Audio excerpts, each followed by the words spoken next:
Dr. Rima, you are live. Thank you. This is Rima Laibow, MD. I am the Medical Director of the Natural Solutions Foundation.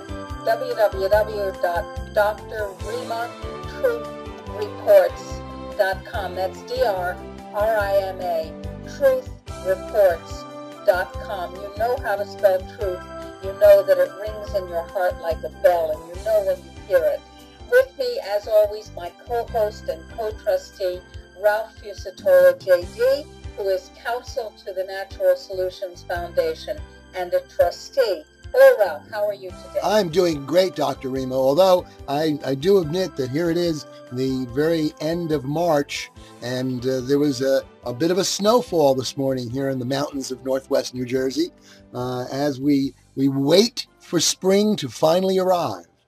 Well, I would say that it's really, once again, very interesting because I am in Santiago de Chile, where, contrary to popular opinion, we do not walk around on our hands, but we are at the other end of the earth, and here we're moving into an absolutely exquisite early autumn because we finished our high summer just as you were finishing, of course, your high winter.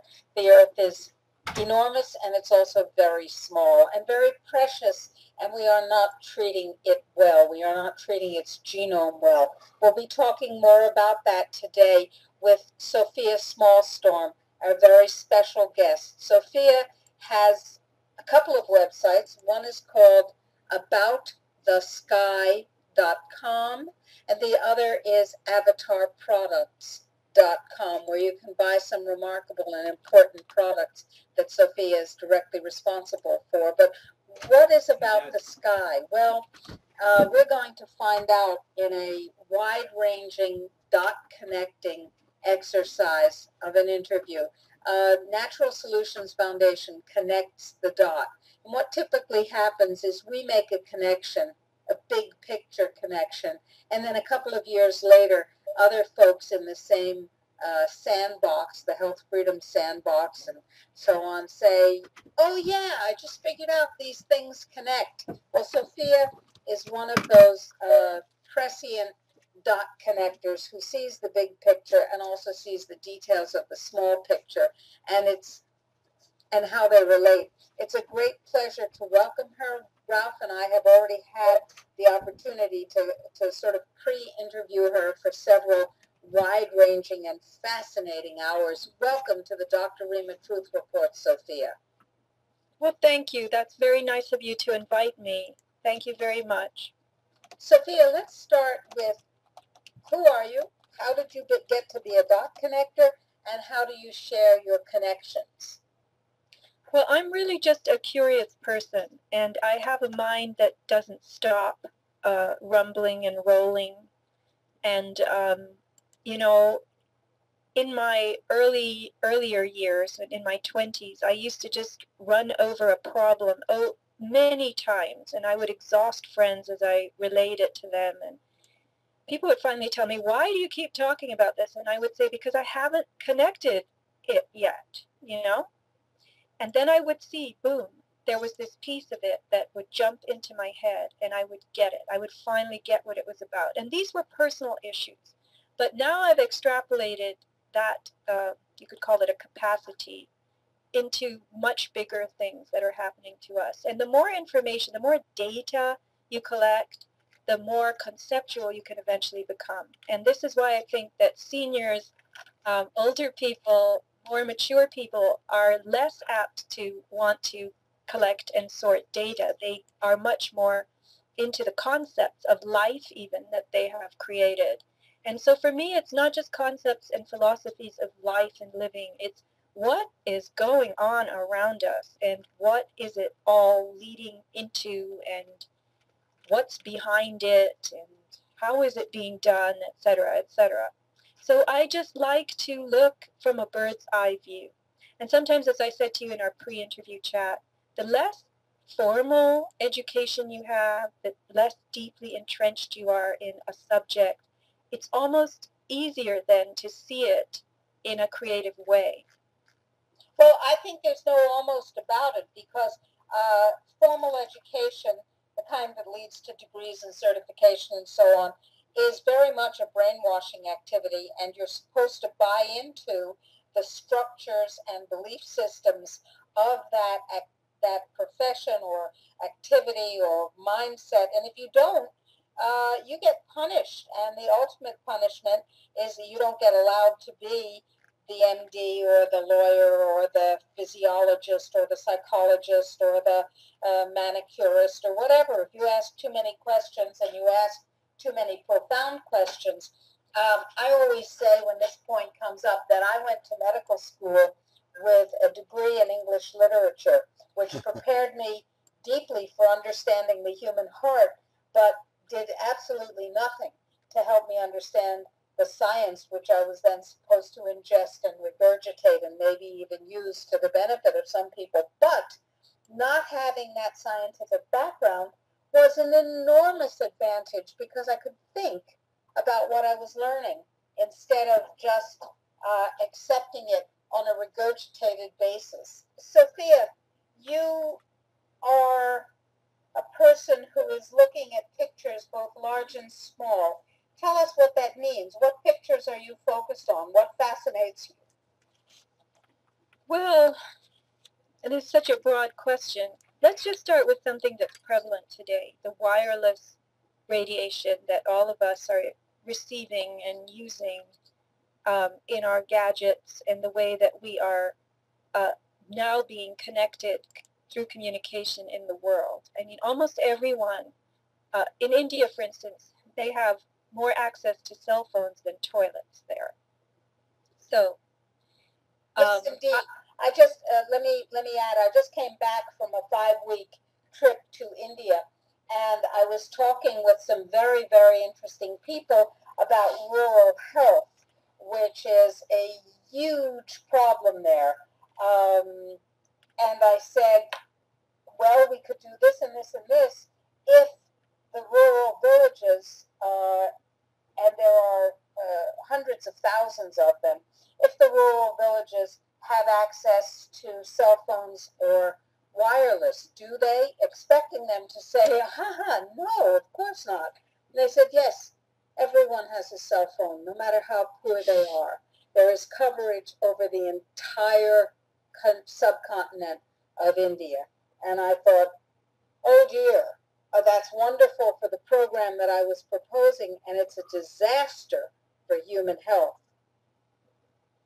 Well, yeah, and in fact, the cell phone costs for individuals are heavily subsidized by the Indian government. I watched a documentary on television from 2010, and it was at that time about 50 cents a month. Compare that to what we pay here. But anyway, the idea is to irradiate third world populations. You'll notice that Belgium and the Netherlands and France are restricting children's use of cell phones, and these are considered very commendable actions on the part of the legislatures. But the problem is that those countries have such small populations that they're statistically almost insignificant.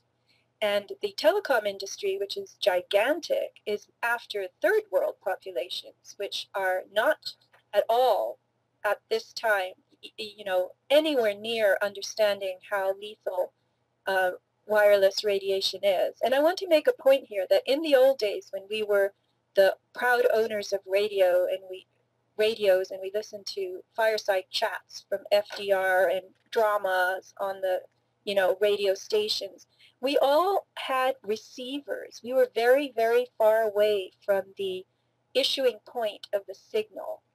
And we now have transmitters. We operate and own transmitters. We are the issuers of the signals, This is an enormously important point. Stay with it, please, and explain it to the folks who are listening. Well, in the old days, it was known that people who lived near a radio station with an antenna would get cancer. There were cancer clusters there. For instance, I went to college at Brown University, and they had a very powerful signal from the Brown College radio station, and they were very proud of it. But that really meant that everyone on that campus, even though we were there for 4 years, most of us, was receiving radiation from that signal, that antenna, from that station. And there were deaths of radio techs who were near the antenna. The antenna was usually shielded in some way, but if you got too close to the antenna, you could literally be fried by it. You could die. You would have injury. So now we have these antennas that are really in our phones, and they're not idle when the phone isn't in use. People have this misconception that, well, if I'm carrying it in my pocket, it's only really dangerous when it rings, if they even recognize that.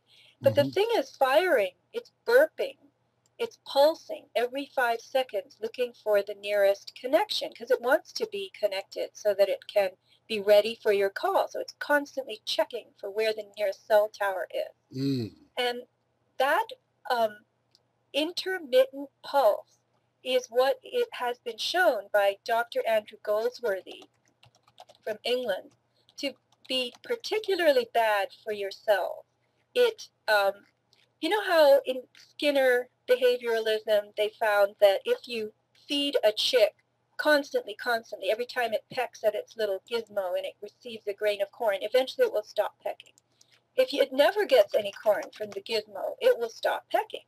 But if it receives intermittently, then that relationship goes on. So there's a biological, you could say, affiliation or fondness or tendency to respond most strongly to the intermittent prompt. And in this regard, that intermittent injury, which is done to the cell by the pulse, actually kicks the cell into a defensive response mode. And I believe that our bodies have become so supremely injured now that they don't know how to work their own housekeeping. They don't know how to detox effectively, and they can't until and unless they're injured. And so this intermittent injury from the cell phone burping every 5 seconds is actually now creating a dependency in the biology of the user. How does that work, this dependency in the biology of the user? Because, I mean, this is my own 2-cent theory. It's in the Goldsworthy paper, which I would have to rummage for right now. But the biological effects of weak electromagnetic fields, that's actually the title of the paper, Andrew Goldsworthy. They theorized that ionizing radiation, X-rays, actually prompts a kind of healing in the body for a short period of time because it's extremely injurious. Okay, this is the concept. If let's say you were my daughter, Dr. Rima, with all due respect, and you had a messy bedroom, and I said, you know, you need to clean your room. And you said, okay, I will. And then 2 days later, you hadn't done it. And I would say, you know, I told you, you need to clean your room and it has to be done. And you would get a little feisty with me and say, okay, I'll do it. And you still wouldn't do it. And then a day later, I would yell. I would absolutely yell. I would say, clean your room. And that would get you to do it, right? So this negative provocation, when a body is not working optimally, when the biology is not working optimally, when it becomes negatively provoked through a very strong detrimental input or injury, it will actually be kicked into action a little more effectively. But that's not to say that it will be able to heal itself. And it then becomes dependent on the negative impulse in a regular way. Very, very interesting. And what kind of healing does the body engage in under this theory based on the negative input?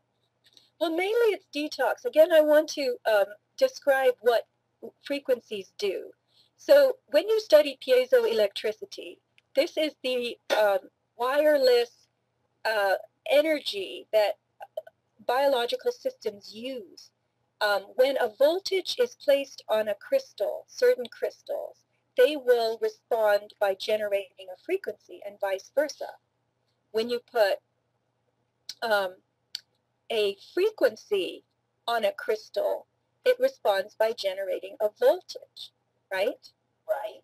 So this is being used in modern It's called triboelectric nano generation. They're using piezo nanowires, and they're learning how to harvest very small rhythms and movements, like the flapping of clothes, to create enough energy to light up an LED. This is all done now for purposes of demonstration and entertainment and amusement. But later it's going to be converted into actual working technology. For instance, you will own a cell phone in the future that no longer needs a battery which has to be charged every day. The phone will employ the frequencies of your voice, which those are sound waves.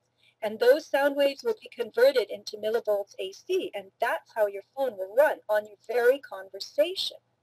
So this is called human energy harvesting. It's already been experimented on with by Samsung, which is a big cellular telecom company. But so to get back to piezoelectricity, all frequencies are experienced by living tissues, living organisms, as a mechanical force. So when you have oscillations of many millions and billions in a mere second, the average cell phone is now over 1 billion cycles per second. That's how fast the wave oscillates.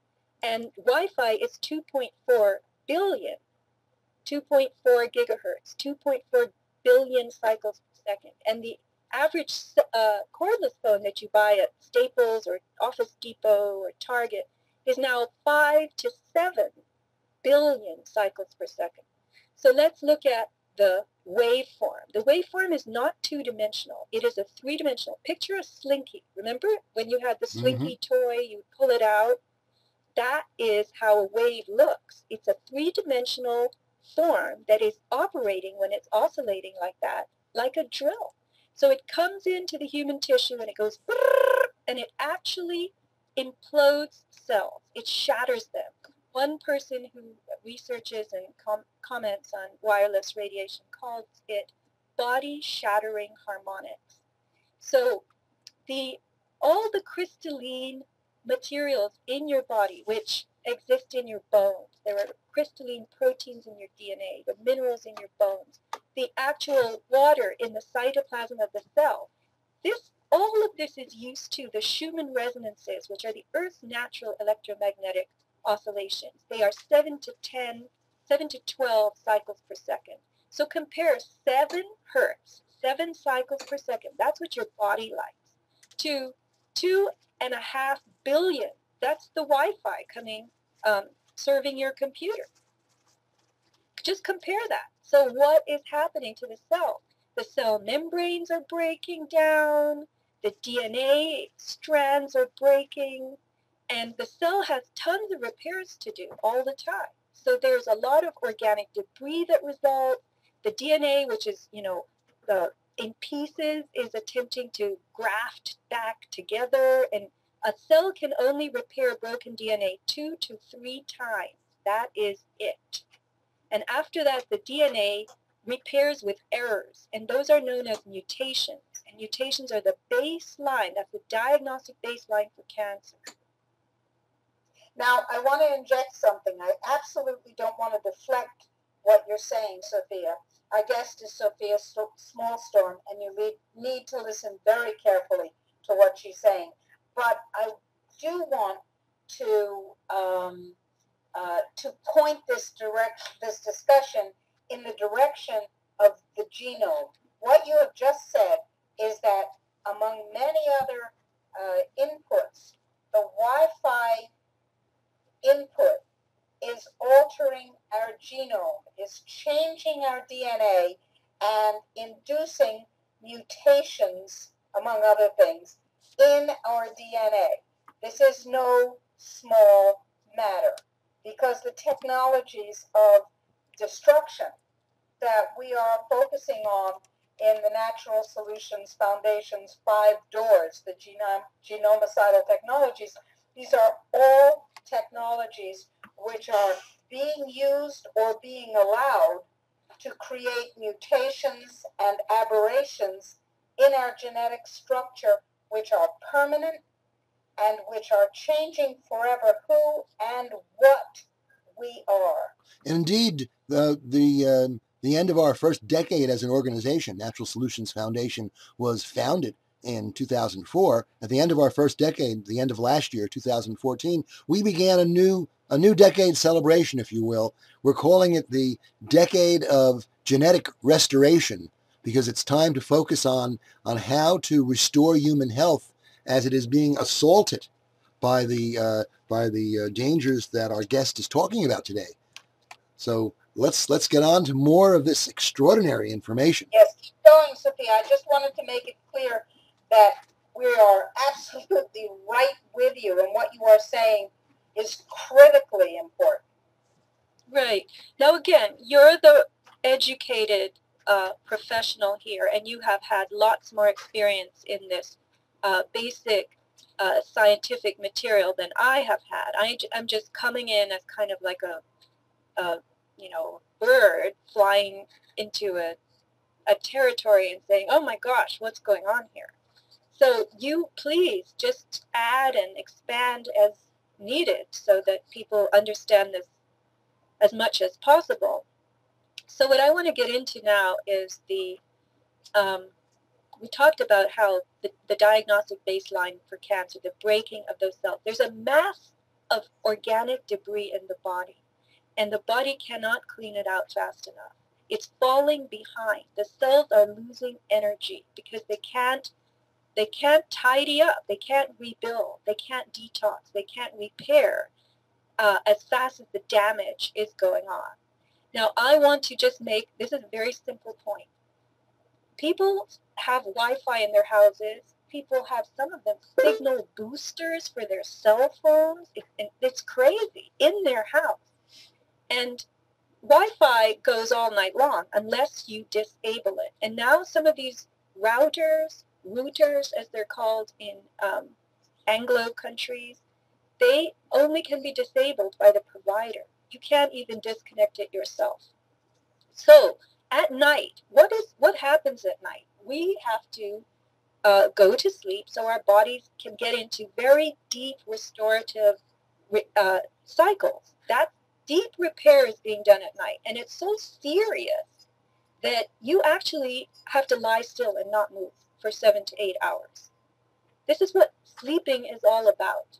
And you can look this up. Brain waves change. There are really deep commands that come from the nervous system for repair modalities at night. So what are people doing? They are radiating themselves with 2.4 gigahertz while they sleep at night, and they can't sleep. So that, to me, is absolutely crazy. But nobody gets it until you break it down to them in that way and you tell them no. The word stress, which probably was never even uttered, there probably wasn't even a term for that 500 years ago. Now we talk about it all day long, and it's reflected in our general agitation. People are always overreacting, they're distressed, they're unfocused, and this, I think, can be attributed to not just all the assaults that are happening to us, but in particular the ones that affect the nervous system. And the cells in general are being agitated. They're being jolted. They can't rest and they can't repair. So why is this happening? Why is there so much radiation? Now they're going to do Wi-Fi from space. Already in LA there's been a decision to roll out a massive number of cell towers throughout Los Angeles County. I'm from Southern California, but not from LA. And you know what? The firefighters are putting up a protest, and they're saying, we don't want cell towers right near our fire stations. Ostensibly, it's for better communication and better connection. But they say, the firefighters, we get brain fog from cell towers to the point that we can't even do our job right. So we don't want the cell towers near us. Now, if the firefighters are saying that, don't you think that's something? It sure is. And is anybody listening to them? Well, yes. They're in neighborhoods. They are putting up a hue and cry also about this. They don't want another cell tower. But, there is such a disconnect Rima, I was involved with a group of parents who were in a charter school, very small here in this county, and they were outraged because the church where they were leasing space for the charter school had 18 cell antennas in the belfry and the parking lot. So the parents were up in arms because their children attending school all day were being irradiated. There was a very concentrated signal there. And guess what? So I recommended a biobiologist for the parents to consult. That's a person who specializes in, environmental energy and the way one's biology responds to that. And he met with these parents in the school, in the church parking lot, so they could observe the belfry and spot the different towers. And all the parents had cell phones in their pockets that they were actively using. So he had to point out to them, okay, now you have to understand, if you don't like the antennas in the belfry of the church and in the parking lots, how many of you have Wi-Fi at home that's on all the time? And why are you all using cell phones? And your kids probably have them too. And you're probably calling them with these cell phones. So people have to start seeing the large number of gadgets that they use every day, not isolating a single thing and complaining about it, because it all works together, and it's all harming the biology, and not just you, plants, trees, dogs, cats, everything. People feel constantly fatigued because they're constantly being assaulted. One of the things that might be useful would be to make sure that the room you sleep in at night has, no cell phones in it and is far enough away from any Wi-Fi that there's no reception. I mean, that would seem to be a logical and reasonable thing to do. I also understand that a lot of the cell phone towers are going to be replaced by these new devices, which are only a couple of inches across and will be stuck on buildings and everywhere else. And instead of having a handful of towers in an area, you'd have hundreds of these smaller units.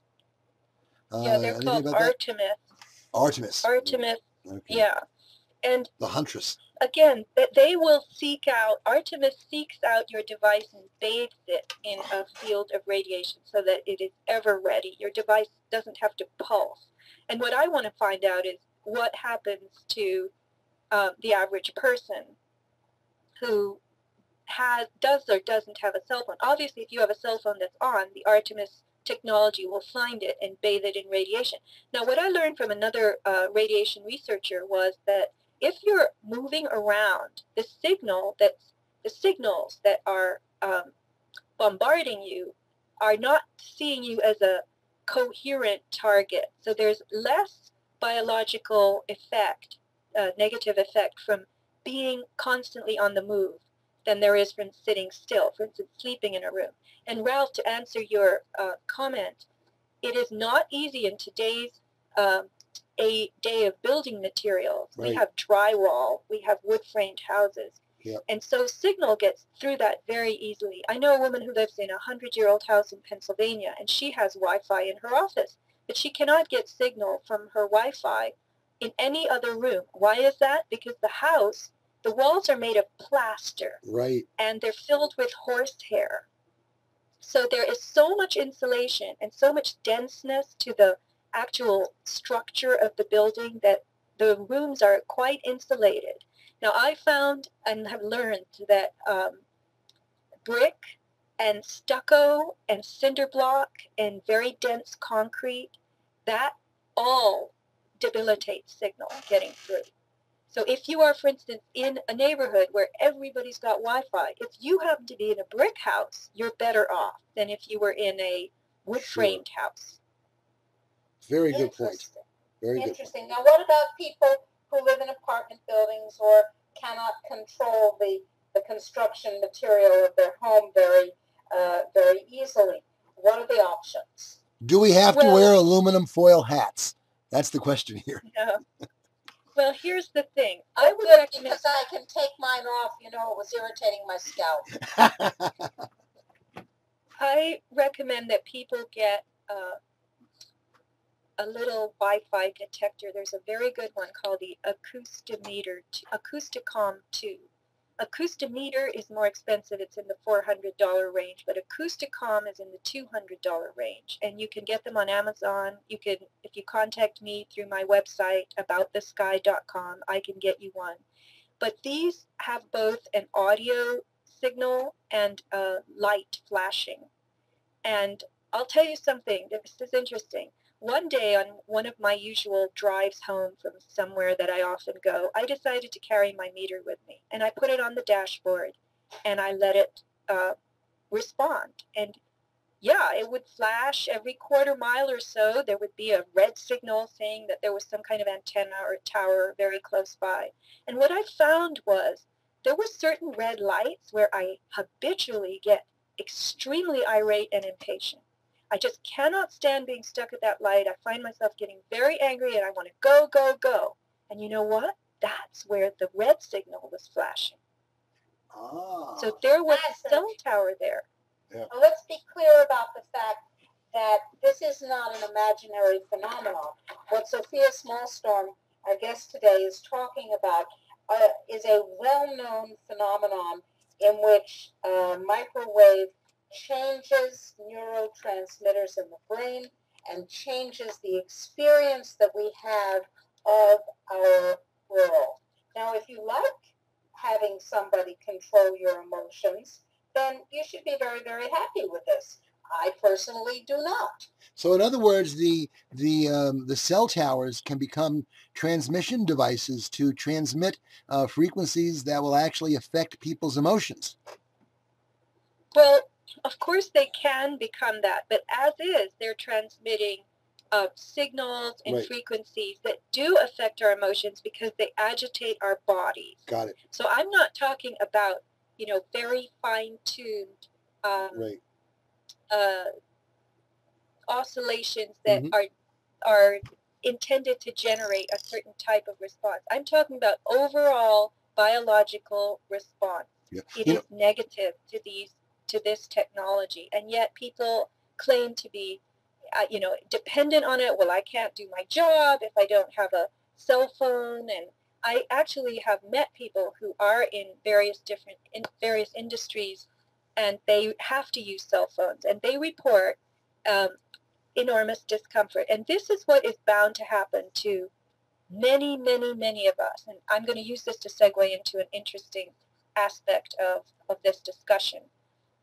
We are going to become electro-hypersensitive. EHS is a syndrome. There are many different symptoms, but it starts with, you know, general agitation. A lot of people have ringing in the ears, tinnitus. Other people are unable to sleep at night. Sometimes it's all these different things, headaches. And then it can get worse. It can get to where, you know, a friend of mine developed shingles. And now anytime she's on a computer or anywhere near wireless radiation, her shingles, the area across her forehead and on other parts of her body, that starts to get inflamed and very painful and irritated. Now, this makes perfect sense, by the way, because shingles is an affliction of the nervous system, in which a virus, frequently one that's been installed through having the chickenpox vaccine, the virus is activated and the nerves are stimulated. So it makes perfect sense that a neurological disease would be activated by neurological hyperstimulation. And of course, the same types of energies that can affect the individual living cell in a human can also affect the individual non-living virus, no doubt, or bacterium. And the agitation that we feel may actually be mirrored in agitation from the pathogens as well. Well, indeed, but there's another point here, and that is generally when we feel agitated or distressed, it is a signal from our survival mechanism saying, leave now, get out, protect me. You know, back more than a dozen years ago now, we were looking for the property we ended up at here in northwest New Jersey, and I borrowed a very expensive low frequency testing device to just keep an eye on the properties we were looking at. And the property we're at is very good. We're way out in the woods, and there's no towers near us. We have terrible cell phone reception. But I borrowed this device and drove from eastern New Jersey, from the city, out to our country area, and went through a major highway nexus called Parsippany, where Route 280 and Route 80 and Route 287 all come together.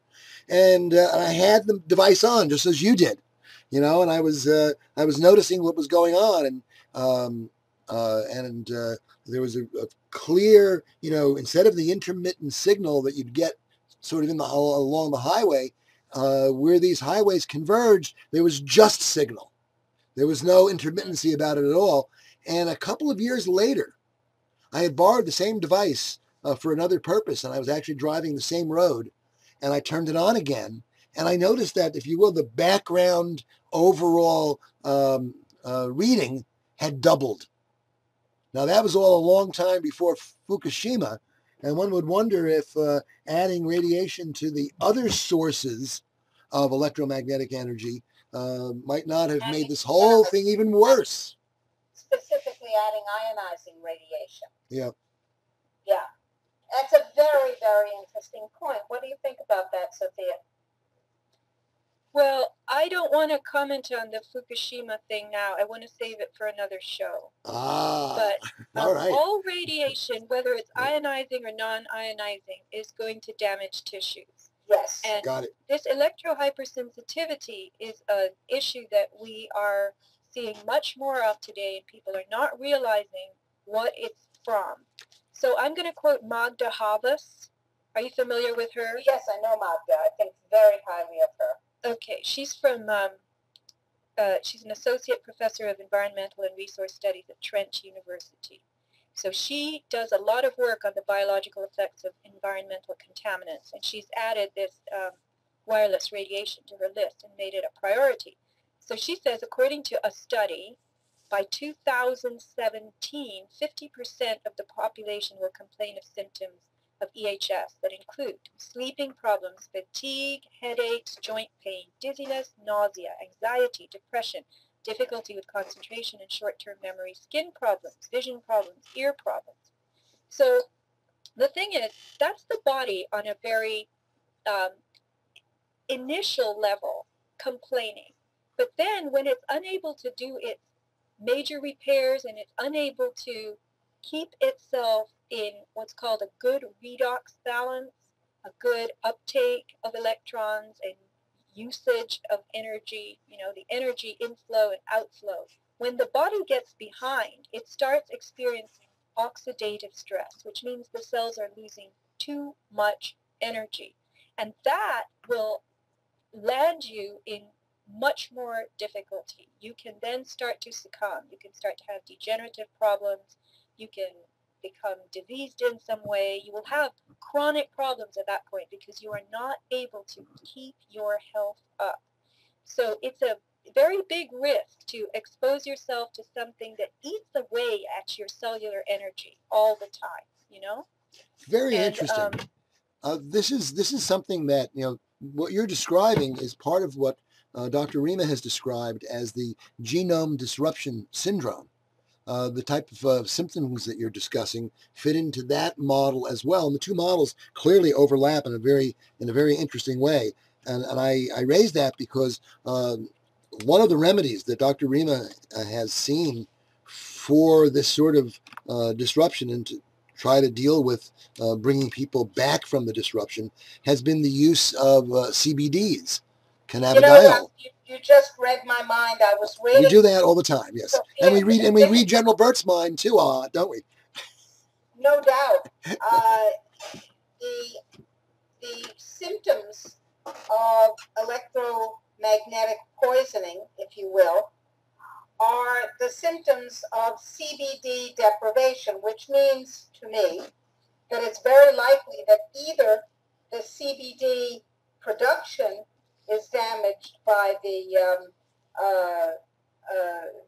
radiation, which is entirely likely, or the usage of CBD is damaged, or both.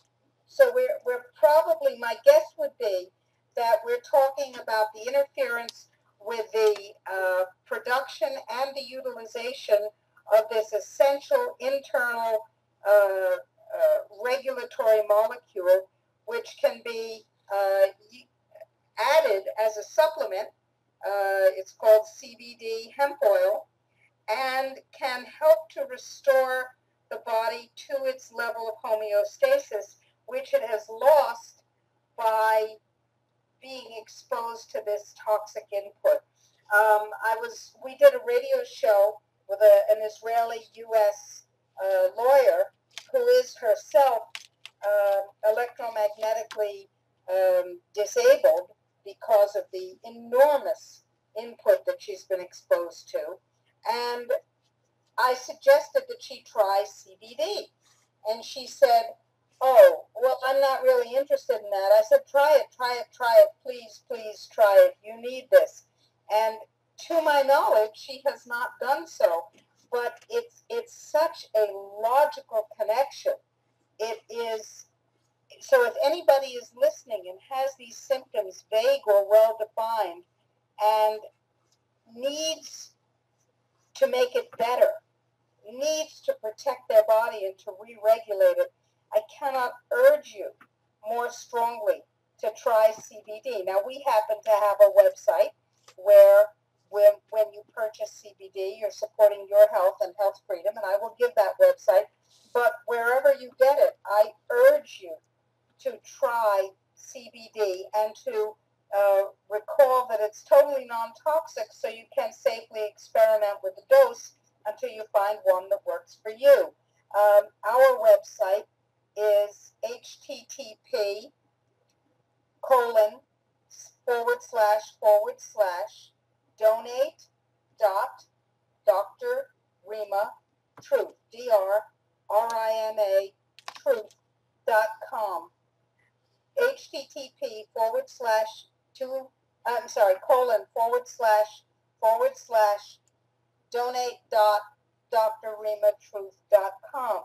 You really owe it to yourself to try this harmless and incredibly effective way of helping your body re-regulate.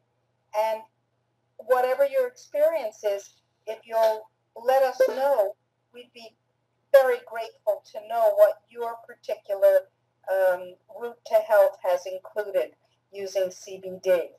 Indeed, and I think Dr. Rima, Sofia Smallstorm, our guest, has been making the point that the assault is continual, and it ultimately overwhelms the body's ability to repair. And so that's why it's so important to return or replete the restorative molecule that CBD is. This is so very important. Indeed. We are coming up on the last 15 minutes of the first hour of the program. Just to give you both a little heads up there, as we bring our discussion forward, and a fascinating discussion. This is one of the most interesting of the Dr. Rima Truth Reports that we've done. You're just filling us with knowledge, and knowledge is indeed power. Thank you, Sofia. Oh, well, you're welcome. Now, you are the doctor, Dr. Rima, but there are many remediation methods that one can use. As the cells lose energy, this whole idea of oxidation, oxidative stress, this is why antioxidants are recommended as other things that you can supplement yourself with. But overall, when you start losing energy and you start succumbing, if you don't understand what's happening to you, you're going to have, as one biophysicist told me, a body crash. I mean, it could happen bit by bit, or it could happen in one fell swoop, right? Yep. But now what's interesting is not everyone is going to necessarily succumb. And the reason for that is biological adaptation. So what does, for instance, when the wind blows really, really hard against the tree, that tree will grow tilted or bent to accommodate the wind, right? Yeah. So our biology, if it cannot vanquish something that is hurting it, if it cannot gain a foothold over it and prevail, it will try to work with it. So I began to think creatively when I learned that in the 1950s, after they irradiated canned food, ostensibly to see if they could sterilize it. Now this was X-rays. This was not wireless radiation. But remember that the difference between thermal and ionizing radiation versus non-thermal, non-ionizing is simply a time factor issue. Over time, as the length of exposure continues, your tissues will receive the same kind of damage as they do in a blast of thermal or ionizing radiation, whereby your cells are actually heated and cooked and destroyed in that mode. So the wireless radiation will possibly, oh, excuse me, I have to get back to the canned food. So they were irradiating canned food in the 1950s, and they discovered a new bacterial form. Now, if you Google the Weizmann Institute, Weizmann, in Rehoboth, Israel, you will find that they named this bacterial form there. It's called Deinococcus radiodurans, short D. radiodurans. And this was a bacteria that had somehow developed a circular DNA, a toroidal DNA, which didn't shatter or break as easily because it was in a tight band. It was in a circle connected to itself. So it loves to be irradiated with ionizing radiation, D. radiodurans. In fact, now they use it to eat up radioactive waste. It thrives in an environment of ionizing radiation. So they got this to happen by radiating canned food. They developed a bacteria that likes radiation, that can deal with it. So I began to wonder whether this wireless bath that we're in is designed to cull a leftover population that will be more hardy and more resistant than the people who fall. And they will thereby, they will draw out of us radiation tolerant humans. So this is part of it. This is sort of a eugenicist program, if you will, where the surviving 5% of humanity is capable of surviving in a highly radioactive environment, which is the environment they're giving us. And Magda Havas, I found in something she had written several years ago, she had the same thought. By weeding out sensitive individuals who are unable to tolerate microwave radiation, perhaps a new population will emerge and they will be microwave tolerant. Wow. So that is, genetic madness at a really high level of evil. That's all I can say to that one. But we can conceive of the establishment doing it. Right, and we're seeing it already in an incipient way in the absolute refusal to abandon these technologies on the part of the users. And I know people, I have friends who are so in such severe degeneration, let's just call it joints, or people who have tinnitus, joints that are falling apart on them, lots of joint replacement, and they just cling to their bones. This puts a Japanese study that I often cite into another context. They took a bunch of teenagers in Japan, between 15 and 21, and they had them surrender their cell phones for a week. More than half of them had psychotic deteriorations. They became unable to go to school, unable to function, severely depressed, and now, having looked at it only from the psychological and sociological point of view previously, I'm hearing it very differently from you. hearing that these youngsters had been addicted to the neurotransmitter impact, perhaps, of the constant overstimulation and damage. Very, very interesting. And this, let's go back to the lazy body theory. When a terrain is so injured that it cannot do its ordinary, normal regulatory work, it may only be able to respond to an extremely detrimental input. Let me second that by saying we have a coffee farm in Panama, an organic coffee teaching farm.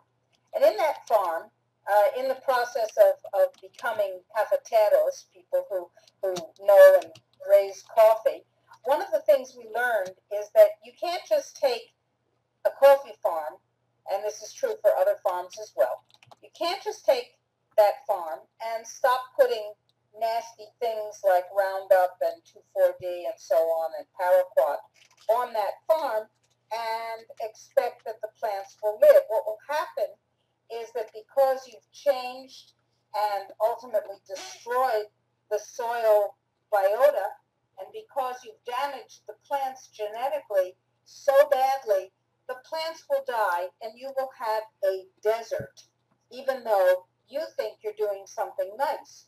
You're restoring the land, you're taking away the toxic inputs. No, what you have is a bioterrain that is damaged in exactly the way our guest Sofia Smallstorm is describing, so that if the land and the plants have become literally addicted to the toxic chemical that is also killing them.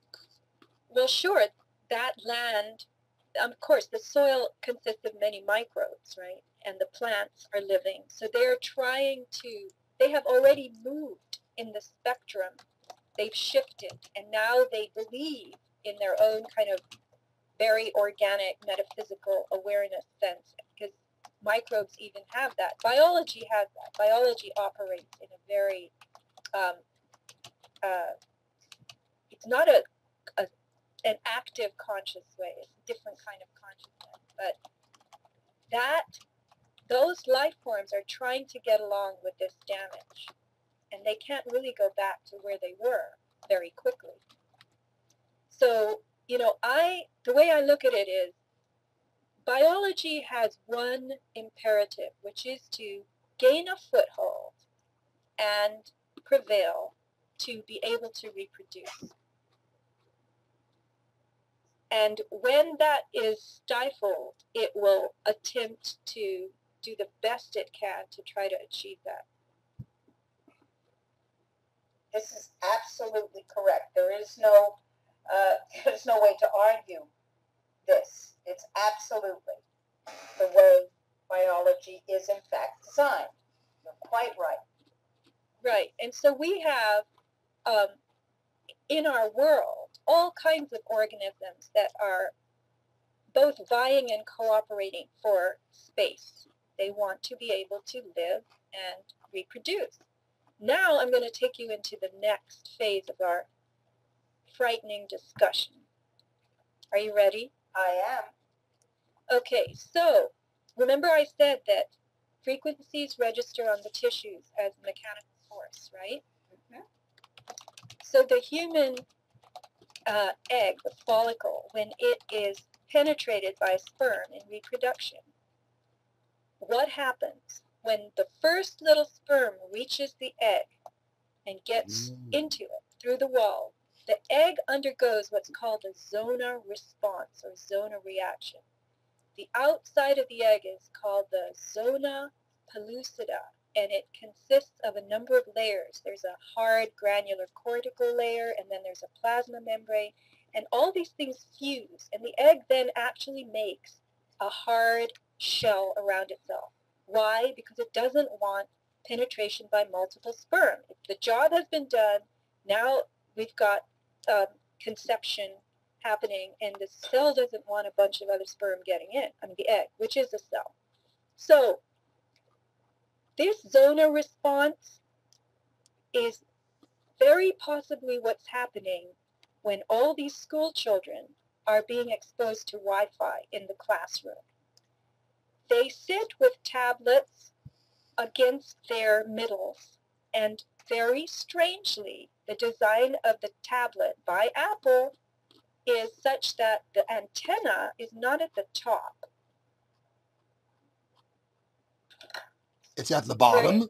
My gosh. Dr. Rima, Sofia. Dr. Rima and Sofia, we have about 4.5 minutes before the end of our first hour segment. Just giving you a heads up on that so we can bring a conclusion to this section if you'd like. Go ahead. Please, Sofia. So the antenna is at the base, at the bottom of the tablet, and it's pressed against the gonads of the children. So the boys are getting sperm death. The sperm become less mobile. They become fewer in number. Morbidity, mortality, the whole, viability of the sperm starts to fall. And the little girls' eggs, little girls are born with about 400,000 eggs in their ovaries. Those eggs being bombarded by 2.4 billion cycles per second all day long in school, those eggs are going through the zona response. They're hardening such that they will not be able to be fertilized except in a lab with a needle. Good. Interesting. So we move from eugenics to depopulation. Well, let me point out that some years ago we reported, and we actually generated a little firestorm. We reported that the Netherlands had floated a bill which would make biological, or as they called it, wild reproduction illegal, and that people would only be permitted, women would only be permitted to reproduce with the permission of the state after they were given a chemical to reverse the infertility that all girl children would be subjected to. So you would need the permission of the state because, as in Brave New World, you would be incapable of biological wild reproduction. Drones. People said, no, you're making that up. That's not real. Oh, yeah, it was real. In fact, the bill didn't pass, but the idea was floated. And this is precisely what you are talking about. A future of drones and deltas. Right. Non-reproductive. Got it. You see, we're all, the three of us, all people who spend a lot of time talking, are almost speechless at this point. After this hour of revelation, it has been extraordinary. And I'd like to thank Sofia Smallstorm for bringing a big storm into our consciousness. And Dr. Rima, do you want to wrap up this section? Yes, I want to wrap up this section by saying, I hope you're uncomfortable. I hope you're genuinely uncomfortable. You need to be uncomfortable. As Ralph is fond of quoting Mises as saying, all human action is predicated on discomfort. And this should make you so uncomfortable that you're not willing to be passive or uninvolved with solving these problems. They are your problems. This is, in fact, your world, and it is being taken from you. And if you think that this is paranoid, if you think that this is overblown, then you haven't been listening, or your psychiatric medications are too high. Indeed, and that's from a doctor who has never prescribed any psychiatric medications. Correct. Thank you, folks, for listening to Dr. Rima Truth Reports with Rima Laibow, MD, and with our guest, Sofia Smallstorm. This is Ralph Fusatola, JD, co-host. Thanking you all for being here. Join us again. Another episode with Sofia is coming up.